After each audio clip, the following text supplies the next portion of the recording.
You're listening to Sensitive Changemakers. This podcast is created for highly sensitive leaders and is designed to support you to embrace your strengths and gifts so you can feel more confident in your own mind and body and live a life with intention, purpose, and more importantly, joy. I'm your host, Kate Carter, a fellow HSP who has a BA Honours degree in education, is a fully trained and qualified professional coach and NLP practitioner, and has over 17 years of teaching and over 3 years of coaching experience supporting highly sensitive people. I believe that you can do anything you want to in this life, but that sometimes the path forward becomes muddy with self-doubt and fear of failure. It's my mission to help sensitive thought leaders peel away the self-doubt and stories holding them back, for them to see their own beauty and strength so they can increase self-confidence and self-trust through thought and embodiment work and see their path clearly and move forward confidently, living their life with intention and purpose. I would love for you to come and join us. Hello and welcome back to Sensitive Changemakers. This episode is a real special one because I absolutely adore Victoria. I think her outlook on life, parenting, business is just amazing. So I'm going to introduce her. She has a business called the Edison Collective, which is a holistic whole family approach specializing in neurodiversity. Victoria is an occupational therapist with 10 years of experience, a yoga instructor, and also a neurodivergent mum of a neurospicy little, which I love. Parenting is challenging, but it is also so full of joy. And I think if anybody's listening to it who's a mum can really kind of resonate with that. Victoria collaborates with parents to better understand themselves and their children so that they can gain confidence for facing those challenges and not miss out on the joy. Together, so that's Victoria and parents, they figure out the best way to support the family's sensory needs, develop more meaningful connections and build community. Victoria, welcome. Thank you so much for being on here. Is there anything you would like to add to that intro? No, Kate, that was so sweet. Thank you. It's such a lovely introduction. Thank you so much for being here. I'm genuinely looking forward to this conversation because, like I said, being incredibly honest, I do love the way that your outlook to life, your kind of perspective on things, I think is always really kind of measured and open. And I think it's just going to be a wonderful conversation. So, thanks. Tell us a little bit about how you know that you're highly sensitive, what your experiences of that have been so far to date. So it's funny, hindsight is always 2020, right? You can look back on things and you're like, oh, some of these experiences in my childhood make so much more sense now. But where it really came to a point where I just could no longer ignore it was when I was a new mom, newly moved to an international country where I did not speak the language. And thankfully, English is a pretty common language, but still, like on the day-to-day going out, like just to go to the grocery store, there were some language skills that I was lacking. I was far away from any of my friends and family, and not just distance-wise, but also our time zones were so different that it was really hard to actually have conversations with them. And that really so all these things started to add up. And I had been waiting and wanting to be a mom for so long. And here I was in the middle of it. And I was just overwhelmed. I was exhausted.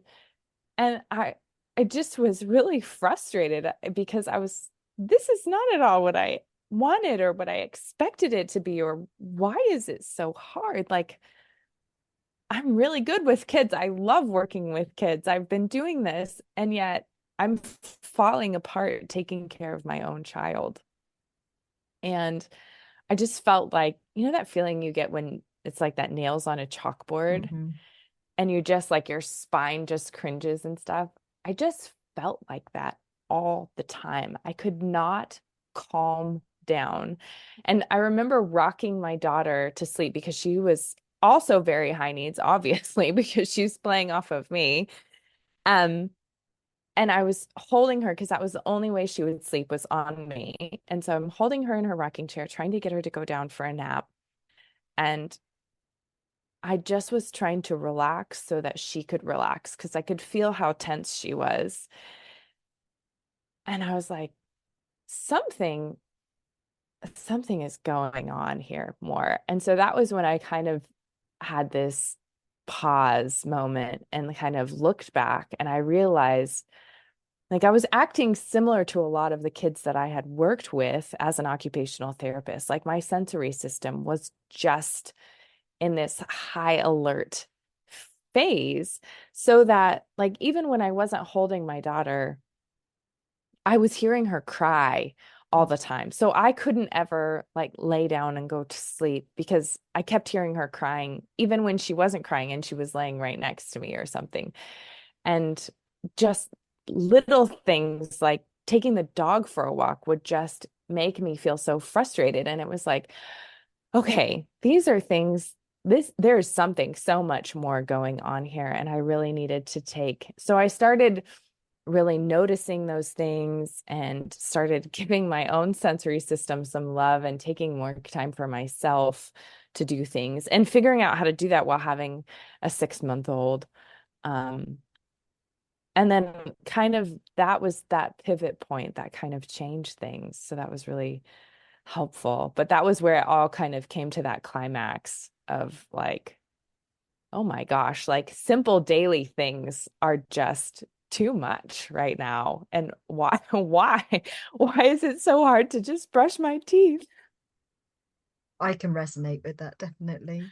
So it was very Yeah. much for you like a sensory sensitivity. Is that, would you I feel that think that's that how it was the played thing out? that I connected with most because Mm, that was also what I knew as a clinician. So it was hmm something where I had already been so good at helping parents understand their child's sensory systems and how it was impacting everyday life, that was something that I could connect to hmm easily and recognize. And then from that, that kind of gave me that entry into like looking at my own system and how I'm forming connections with other people around me. Um, and kind of moved from that perspective. It's not the only perspective that you can move from, but that was the hmm one that was the most easily accessible to me.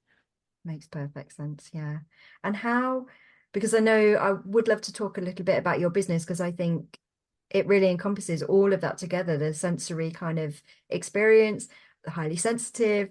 So just tell us a little bit about the Edison Collective. How did you get there and what does it do? So I love being an occupational therapist. It has been such a good career for me because it's such an extension of who I am naturally as a person. But then after going through this experience in new motherhood and having had the experience of working with so many moms who just, whether I saw them in an IEP meeting or saw them in the clinic, they were just in a state of like chronic burnout. And that just broke my heart, Kate, to see moms who loved their kids immensely and were doing everything they could for their child, and yet they were dealing with some very, very challenging behaviors, and their family life was nothing like what they had envisioned. Hmm And yes, parenting is hard for everyone, but parenting a neurodivergent child, when you don't have an understanding that they are one, when you're trying to figure it out, especially in those early stages, one is extremely isolating because your child is showing up very different than any of your hmm friends, your peers who had kids around the same time. But two, it just, oh my gosh, it messes with your head sometimes of like, what am I doing wrong? Or how, like, did everybody else get parenting manuals on their kids and I missed mine or something? Or was there a parenting class that I forgot to take? Like, it makes you question yourself. And then hmm you have kind of like this total loss of identity because you literally have no time for yourself because you're trying so hard to help support this child who is struggling so much. And it was so hard to see especially moms, usually, I mean, the majority of the time. There were a couple of dads, but by and large, the majority is moms coming in and just barely holding it together hmm and trying so valiantly to do so for their kids. Um, and so I kind of took these different pieces and kind of put it together like, okay.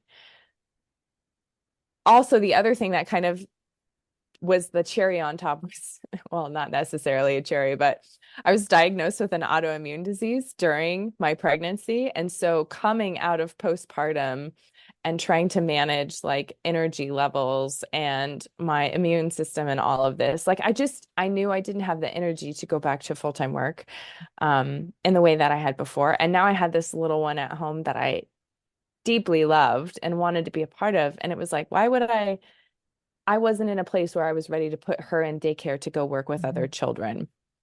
So it was kind of this culmination of all those things. Like, how do I use my experience as a clinician the last 10 years? How do I use my experience as a new mom going through burnout herself and all of these times that I've helped other moms in burnout? How can I put that all together and kind of create something? And coaching, kind of switching to a coaching consulting model allowed me to kind of work with moms anywhere and everywhere to work on my schedule and to build something that fit my needs and still allowed me to show up with my daughter, which Mhm. has been incredible and it has been such like a weight that one elephant stepped off my chest when I finally made the decision to do it. Like, because I think we just it I don't know why it is the way it is in our culture that we feel like we have to do everything and do it so well. Mhm. Absolutely. That push through mentality, isn't it? Just pick yourself up and get on with it and don't Yeah. moan, don't say anything. Yeah, you Mm. just almost have to completely dissociate from yourself. Hmm. And Absolutely. it's not good. Yeah. It's not fun. And for mums who are listening who are kind of struggling with having a child that reacts differently to what you would expect. And so you're having a very different experience. I mean, without getting too personal, I have obviously two children, incredibly different. Um, and we are going through the process at the moment with my daughter of getting ADHD looked into because she is so incredibly different to my son. And I'm lucky with my experience of my teacher background and all of the kind of professional development I've had that side that I can have that view and go, oh, okay, actually, I can see some of the things that are coming up for my daughter that might fit into that. Um, Hmm.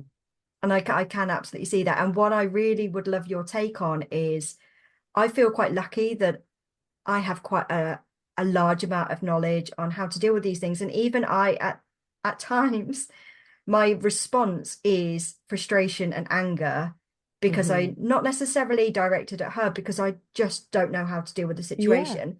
And that's coming from somebody who has quite a lot of knowledge and understanding. So Yeah. what would it be like for somebody who didn't have that understanding and that kind of knowledge? What kind of things have you spoken about with parents to kind of support them through that? Anything that comes up for you? Yeah, so that's a really great question, and it's something that comes up a lot for parents and especially because they've asked questions and they've asked people and they've been dismissed. Mm. And that's really hard. But I think one thing that resonates always is that if you're a mom and you have a nagging feeling that there's something more going on with your child, 98% of the time there's something more going on with your child. We just haven't figured out what that is yet.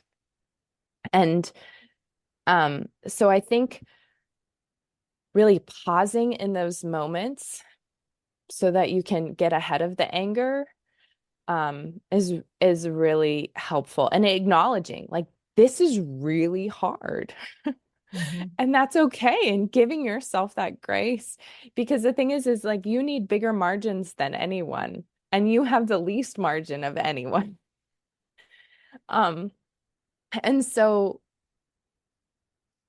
really acknowledging, okay, this is hard. Well, what is it about it that's hard? Like really dialing it in of what is hard about this? Well, my child is doing this, this, and this many times a day.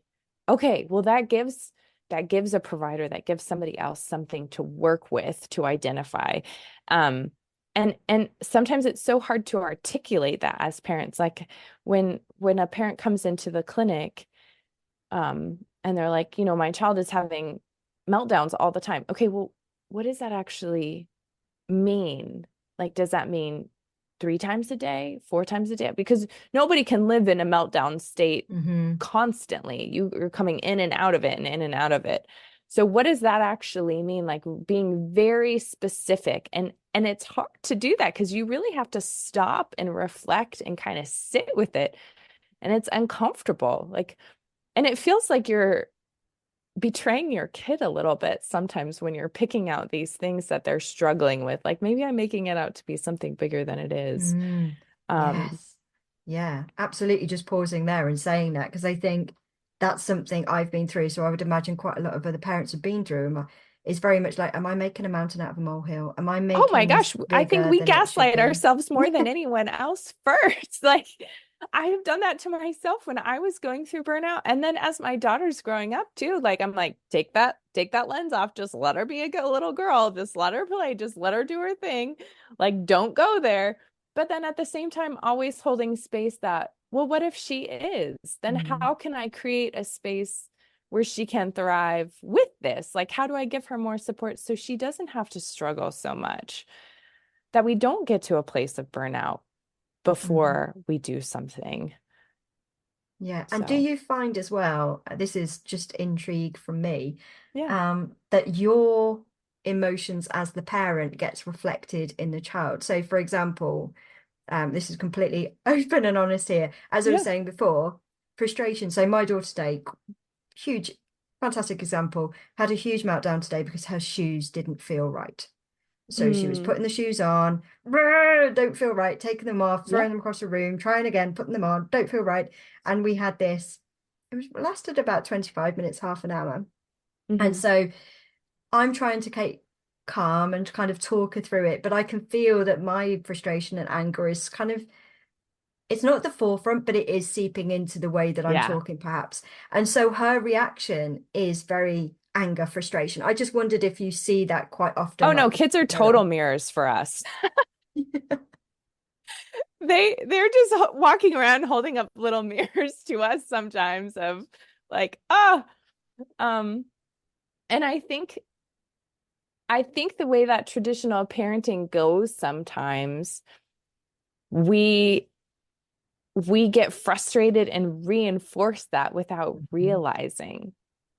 Like sometimes we just need to throw out what we know about parenting and do something completely different in order to meet our child where they are. And I think some of those frustrations and anger comes when we feel like we're not successful or don't Mhm. have the tools to be successful in that situation. Yeah, yeah, Like, absolutely. what's, I mean, some of, in similar situations, like some of that frustration, and maybe you can correct me if I'm wrong, but is coming out of like, why is this so hard? Because did you know why her shoes weren't feeling comfortable? Yeah, she just kept Did you? saying they didn't feel tight enough. Yeah. So then, well, what does that mean? Why is that? As a parent, you're like, well, just get over it. Like put the shoes on, right? But then at the same time, like we have to dig into deeper sometimes and pause and be like, okay, so the shoes don't feel good. So do we need new shoes? Do we need to not wear shoes for a minute? Like change our sock? Like what can we Yeah. do to change that? And sometimes I think we don't give ourselves that space to do that and to play around with things and do something sometimes completely different and Mhm. radical. Yeah, absolutely. I completely agree. In the end, it went from the house into the car. And in the end, I drove and pulled up somewhere in the car, went, I'm just going to sit here and let you just do whatever you need to do just for a while Yeah, because I can't focus on driving and do yeah. this. So she did. And she figured out herself in the end. She went, I figured it out. It's okay. And I was like, okay. Hmm. So the wiser. But yes, I Yeah. can. I think it's really interesting. And I love what you said there about doing something completely different. And I saw it was a fantastic little comic strip, and it made me think a couple of things. I think anger is one of the ones that as a child we always get told that we can't show. That and Hmm. crying. I always think, don't Hmm. cry and don't get angry. Hmm. You're not allowed to do those two things. And I think as an adult, it's really difficult to move away from that and, like you said, do something completely different. But this Yeah. comic strip was, it was, if I remember correctly, and I'm probably going to do it complete injustice, but it was a father shouting at a son. And then the next clip was the son who was older shouting at his wife. And then the next clip was the wife shouting at the kid. And it was just talking about how it all kind of gets, and so until somebody breaks that cycle, it just keeps Yeah. getting reinforced. Yeah. Um, but yeah, It just I does. But it takes a lot of energy to stop that cycle. mhm, And when you are operating in a place of burnout, or when you are doing all the things and not taking care of yourself, you can't. You can't stop it. absolutely. And I love the fact that all of this, I think there's so many layers and so many strands to this because you've obviously got sensory, um, well, just the senses generally. You've got regulation on the nervous system. You've got sensitivities there. So there's a huge amount, as we know, human beings Yeah. are complex characters at the best of Very. times, and kids don't have the same. I'm gonna say capabilities, but I'm not sure whether that's the right word. But they Well, they haven't don't got have the the same language tools. yet to articulate what they're feeling, you know? Hmm. Like, I mean, if you think about how we go about our day, if you get up in the morning, you make your cup of tea or your cup of coffee, like that, your system is primed for these things that help you feel a certain way. Like if you're in a meeting that isn't going well, or in something like you're tapping your foot, or you're changing position, or you're getting anxious, or you say, hey, you know what? I need to go use the bathroom, and you take a bathroom break by yourself. But when a child is in a classroom and they're being overstimulated, they can't just get up and go. And if they're standing and fidgeting in their seat, then that can be distracting to the teacher, and we don't give them the space to figure those things out. Hmm. Like they're still trying to figure out, what are all these feelings in my body and what do they mean? You know? And what is how do I react to it? How do I fix it? How do I change it? And then when you have a child who processes the world differently, they're more sensitive to things, or they have trouble, when the shoe doesn't feel right, like sometimes we can just shove our foot in and be like, okay, and then, after a little bit, you don't even recognize it anymore. But for some of our kids, it just that feeling grows and grows and Hmm. gets bigger and bigger, to where they can't even have a conversation anymore, because all they can think about is how uncomfortable this shoe is fitting on their foot. And they don't know Hmm. why it is that way. And so I think really validating children's experience and validating our own experience of, like, this is really hard right now, or this is doing something different. If we're rushing through things and just kind of bulldozing through, you can't make those changes. You have to really stop and sit in that uncomfortable space to then be able to shift and do something differently, or to Hmm. calm yourself so you can respond the way that you want to. Yeah, yeah. A couple of things there. Music really helped us today. Yeah, Doing something music is completely a good different, one. just whacking on some music. And then the other thing that came up is how do you approach it when you're working with a parent who is clearly struggling because they're not sure how to kind of process the situation, but also you can see that the child themselves is dealing with something really difficult. How do you Mhm. kind of approach that? Do you work with the parent first, the child work, both of them together? That's really a case by case basis, depending on where they are. So, one of Hmm. the things that I like to do right off is because I use the sensory system as kind of my in and approach, is I do a sensory questionnaire for both the parent and the child. So we can automatically identify areas of big sensitivities and triggers and things like that, and really hone in. And a lot of times, where a child is sensitive, or where a parent is sensitive, the child is, or the parent is the opposite. So they're triggering each other.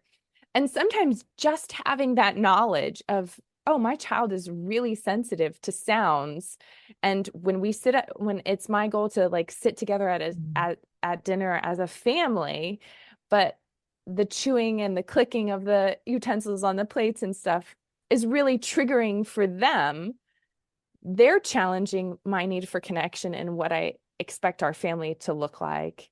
And I'm continually triggering them by my need to have our family look a certain way. And so when parents can like realize, oh my gosh, like we're just kind of working against each other instead of helping each other and supporting each other. When they have that knowledge, then you see those light bulbs and that like, oh, okay, my child isn't being mean or being difficult. Like they're really struggling with this. And oh, also, I think family life or dinner time should look a certain way.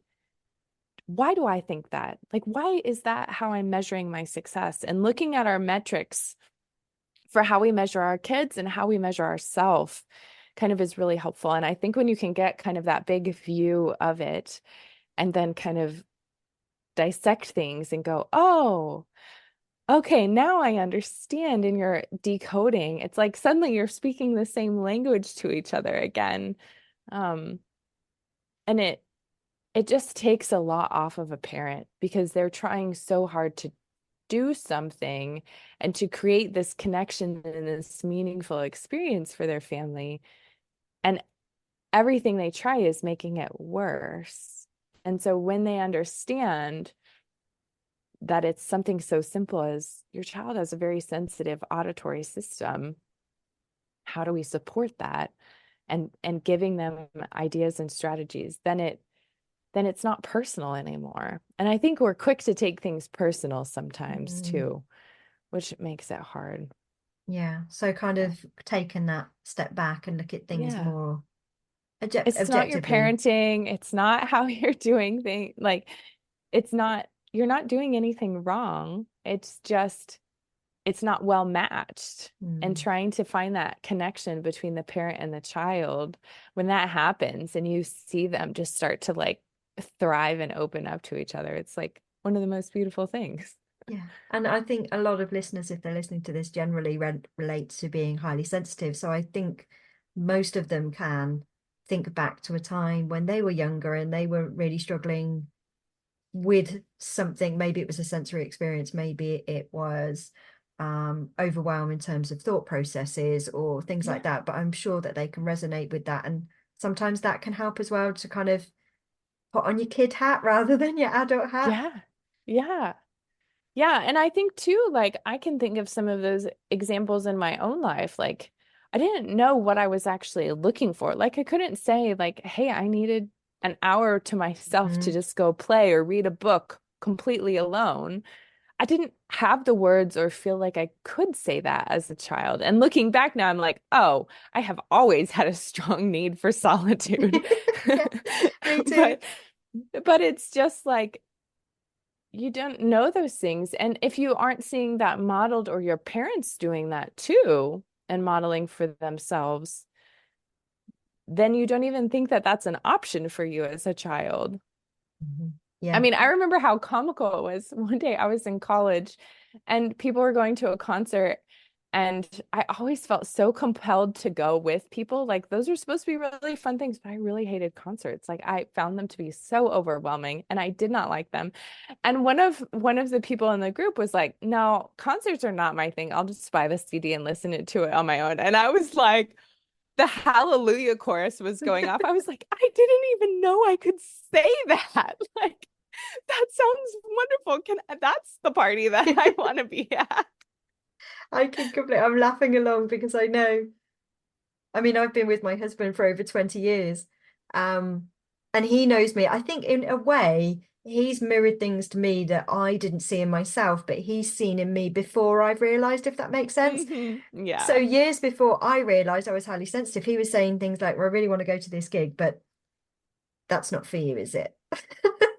Like, how do you know that? But he's absolutely right. I mean, when we were at Yeah. uni, I would go into almost like a freeze because I just wouldn't be able to Oh kind of yeah. just deal with that many people, that much Yeah. noise, just I all can't of tell it you how together. many times I was told you're being so rude. Yes, Like because I would just shut down and I literally would go find the bathroom and like yes. hide in the bathroom for 20 minutes to try to like calm myself and work up the courage to go find one person or go like make myself useful and do all their dishes because then I didn't have to talk to somebody at a party or something.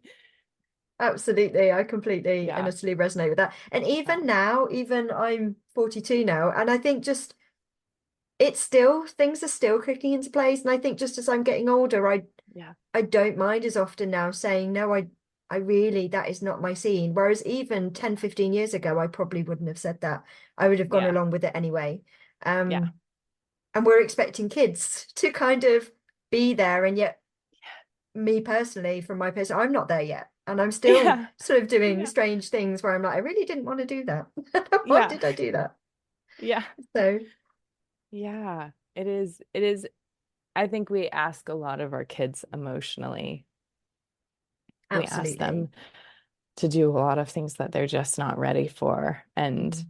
And it's hard as a parent, even like you said, coming from a background where I should know these things and I do know these things, still trying to constantly put that hat on to create this space for my daughter to be a kid and to be able to experience all of the emotions and stuff and and and to kind of change things like Mm. so I'll give you an example of this. This one has been coming up a lot. So she's at that stage where like she's starting to be able to do a lot of things on her own. So of course she wants to do it completely on her Hmm. own. And then when, depending on the situation, sometimes it just can't, I can't set you up to do that. I have to help you, whether it's for safety or for whatever. And so she started like, she'll hit me like because she can't quite say yet why she's frustrated, but it's because I have taken that autonomy from her. And and often it's when I am rushed or Hmm. when I am being too forceful and I have not given her the space, nor have I taken the time to communicate with her like, hey, I know you can do this, but we don't have the time to do that right now. So I'm going to help you do this. And it's okay if you're frustrated with me. That's a valid emotion for you to have right now. And I'm sorry that we didn't have enough time. But trying to do that in the moment, make it at her level and do those things. And so it was funny. It happened the other day, and my mom was nearby and stepped in and was like, "No, no, don't hit her." And I was like, "Mom, she's perfectly expressing her frustration right now for her age. Like, I have to let her do this to know that it's okay to express her frustration with me. I want to be the safe place for her. And I want to deal with that now while she's little, where her hits don't mean like don't hurt that much so that we build that language in so when she gets to be older and is a teenager she's not lashing out that now she has the tools for that and being able to break that down into those tiny steps of regulation at the level that she is it's hard to do and Hmm. it's a lot it takes I mean I've been doing this for 10 years and have a master's degree in this and I still am learning so much all the time that it's really hard as a parent because it can just I mean it feels like you're drinking out of a fire hose, right? It absolutely does. And I think, as you were talking there, I think obviously I've had two very different experiences, but definitely with my youngest has been navigating that anger and frustration in and my biggest kind of learning curve as a parent has been how to encourage her to express that anger and frustration because she is 8, so she is a bit older than your daughter. Just giving her the space, and we kind of have a boundary that how do you need to express this right now? And she'll Hmm. sometimes say to me, "Can I scream into a pillow?" Like, of course you could scream into a Yeah. pillow. Yeah. Can I stamp my feet? Of course you can stamp your feet. Um, but and it's just the boundary for us is that she doesn't lash out. So Right. you can kind of express it however you need to. If you want to go scream Yeah. into a pillar, if you want to stamp your feet. Sometimes she'll squeeze my hand, and Hmm. I invite that. I'm like, do you need to squeeze my hand? Do you want that connection Yeah. with me? Do you want to squeeze Hmm. my hand? Um, and that's working quite well. But again, it like you said, it am I doing it right? Am I doing it wrong? I don't know. I'm just trying to Yeah. have that Yeah. space for her. And it's also what you can handle. Mm. Like you said, giving her an appropriate way to express that emotion. And and yeah, I don't like being hit. And there are definitely times when I realize before, thankfully. I'm getting much better at it. Like if she starts hitting me right now, it's not going to be pretty because I don't have enough control on my emotions.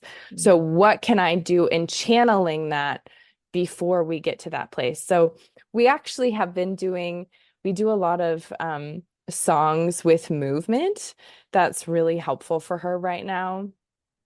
And one of the things that we've done is we've kind of rewritten the if you're happy and you know it song, clap your hands. Well, if you're angry and you know it, stomp your feet. If you're sad and you know it, give a hug. Like just trying to put that language in for her so she has ways because our sensations that we're dealing with, those all build up as to like energy inside of us. And if we, especially as kids, when they don't have the language to communicate, they need a movement or some sort of Mm. expression that gets that energy out. That's why we see kids, run around crazy or crashing, and your living room suddenly turns into like this wrestling ring um, after dinner. Um, or your toddler turns into like the Hulk all of a sudden. Like, how did this happen? They have a lot of pent up emotion and frustration that has to be let out somewhere. And if Mm. you don't have the ability to talk it out with somebody and feel heard, then it comes out as movement or an action I think because that's, it's, oh, sorry. yeah. No, go ahead. No, no. I think that's super important. I think you've just hit the nail on the head on something that I think gets overlooked by a lot because I've in my kind of training that I've done recently quite a lot on trauma and things like that. And I just think modern society, especially Western kind of society, everything is very top heavy. So we are so used to suppressing emotions. Don't act on it, don't feel it, don't show it. Mhm. Especially, would argue more so over this side of the pond. But there definitely is that suppression of anything that is bodily, and it's very much expected that you deal with it logically. And as Mm-hmm. we know, we're not logical, and children definitely aren't logical. And I love the fact that you've highlighted there the need for movement because we Mm-hmm. express through movement. And if we're stopping a child from actually, obviously in a very safe space, but if we're stopping them from expressing that emotion in and stopping them from moving, they're kind of that gets trapped and that kind of just builds. And then that Yeah. leads to different things later down the line. And they wonder Yeah. why they've got a flip switch where they just get angry over nothing. And Mm-hmm. I'm so happy that you brought that up because I think it's such a huge missing piece of the puzzle sometimes for a lot of people. And not anywhere that there's any blame there, by the way, but I just No, think it's no. something we're not aware of. And I don't, Yeah. unless you've got that knowledge, I don't think people have that. Oh, okay. I don't think they have that understanding. And when we moved to Germany, we didn't have a car for the first 3 months that we were living there. And so during this time, as I'm kind of burning out, was also when I had to walk everywhere. And so I was loading the baby up in the stroller and going to get groceries like 3 times a week because it was just what I could fit in the bottom of the stroller to come back. And I think that literally saved me from jumping off um and giving in. Sometimes when it got really dark, I just needed some way to let off that steam. And I think as we've moved into more cars and not being as active as people, I think that that has not served us well in some of those ways. And I think and I've seen it in my work too, the way that kids are playing now. And it doesn't mean that Mm. like, yes, we need to go back to 50 or 100 years ago or something like that. But sometimes the best thing that you can do for your child is to put them out in the backyard and let them play with sticks in the mud. Like, and I think we need more of that unstimulated, just nat time out in nature where it's more calming, Mm. um, and we're moving our bodies. Yeah, play dates are good and yoga classes are good and different things like that are all helpful. But I think sometimes just taking a walk can make Mhm. such a big difference. Yeah. I know when my son, he's 13, when I can tell he's just on the cusp of being frustrated. He's very irritable, like everything will just bother him. And I'll say, come Mhm. on, we're going to go for a walk. And he's like, oh, don't want to go for a walk. And I was like, yeah, but you'll feel better. We're like 10, 15 minutes. No, I won't. I'm like, yes, you will. Come on. And he moans until I get him out. And then within 15 minutes, I cannot shut him up. It's like Yeah. he's narrating everything, because he's quite an in detail speaker anyway. So he just tells me everything. And it just relaxes him. And he will say at the end of it, oh, I feel so much better. And I was like, yeah, because we just needed to get out. Yeah. Yeah. Yeah, I can tell, even my daughter being younger, just if the weather is bad, especially in the winter when it's not fun, like, nope, we just have to get better clothing, we bundle up and we go outside because it makes such a difference. It really just downshifts her so much in her regulation, and it makes things a lot easier overall. I couldn't agree more. And if people wanted to find out more about working with you or how you help, where would Yeah. the best places to be? Best place to Um, be to find you? Instagram is really my one focus right now. I was trying to do too many things and I figured out that this is the one avenue that I'm working on. So you can find me on Instagram, and we can hopefully drop the handle in the show notes. But that's the easiest way to communicate. I do have a website, but it's just kind of a placeholder. There's not much going on there. But yeah, that's Yeah. the easiest one right now. Perfect. So if you are listening to this and you have any questions about your own children or your own Yes, kind of please. sensitivities, please do contact Victoria through Instagram, and I'll put the link in the show notes as well. She really is, Yes. hopefully, as you can hear through this episode, a fountain of knowledge and experience. And I think any parent who is feeling that frustration, I think they should come and talk to you, definitely, just to have that Oh, conversation with thanks. you. I think that would be Yeah. I useful. think, I mean, families have such a big impact on Mm. us. And whether you come from a great family or a not so great family and you're trying to do everything differently, like it shapes so much of who you are, for the good or for the bad. And I think if we can create good launching pads for our kids as families, and I think too our culture would benefit, because when your Mm. families are thriving, it changes your culture. Absolutely. Um, I've been saying that as a teacher for 17 years, that the yeah, focus needs to be on family. I've been saying ever yeah, since I started teaching, I was like, why are we so focused as a society on work? Work would yeah, be easier. Everything would be yeah. easier if we focused on family. Oh yeah. So I absolutely 100% agree with that. Victoria, thank you so, so much for such an open and wonderful conversation. I would imagine everybody listening has got so much out of this. So thank you so much. Is there anything Yeah. you would like to add before we round off? I think just to the moms, just give yourself some grace. And if you have that nagging feeling or something, definitely start asking some questions and ask multiple people, get multiple opinions. Mhm. And keep staying curious on it and trying to figure out what it is to support Yeah. your kid. And Yeah. also, yeah, just to add to that, I know, again, personal experience here. I first raised it with school nearly 2 years ago, a year and a half ago.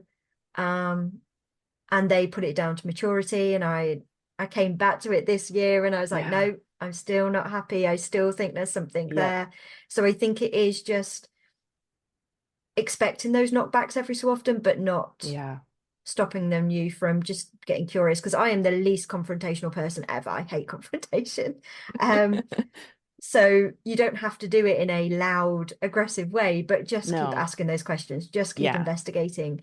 Um, Especially like you said, if there's a nagging feeling there, there is something, normally there's a reason for that. So yeah, Yeah. yeah, Yeah. absolutely. For sure. Wow. Thank Thank you, you so, Kate, so so much. much. This has been lovely.